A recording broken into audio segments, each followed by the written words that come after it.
nagbabad naman po ako. Dinalawa ko lang yung marumi para matanggal ang mga alikabok at mga pawis. At maglalagay na ulit ako ng tubig. Lalagyan po natin ng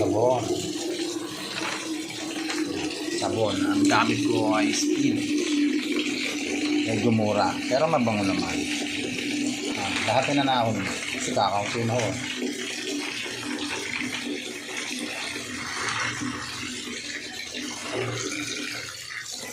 Yan, dito natin ibababad yung mga damit. Binanlawan ko. Tapos, lagyan lang natin ng konting Clorox. Yung Clorox naman to hindi siya nakakakupas yung damit. Wait, para sa mga bikulay. Yan, para lang mawala yung bakterya. Tutunawin po natin ang sabon para hindi makupas ang ating damit. Yan. Tunaw-tunawin lang po.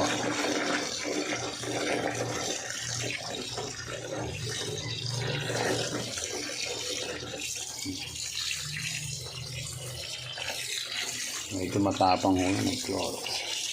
Pero hindi naman ganun matapang. Gawa nga nun. Yung Clorox na ginamit ko para sa bikulay daw. Color. Medyo yan, tunaw-tunaw na ho yung powder. Pwede na ho natin ilagay yung mga binanlawang kong damit. Ito. Lagay natin para mabango siya. Babad po natin for 30 minutes. Mga katatay. Ayan. 30 minutes. Tapos mamaya kukusot din na natin ho yan. Ganyan lang po kasimple maglaba katatay. Sanay na po ako dyan dahil ilang taon na po ako naglalaba.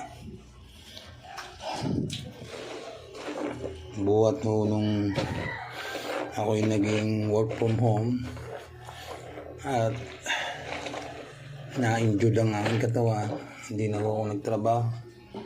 Nag-took up na lang ako ng aking business na apartment. Tapos natulong na lang ako dito sa bahay.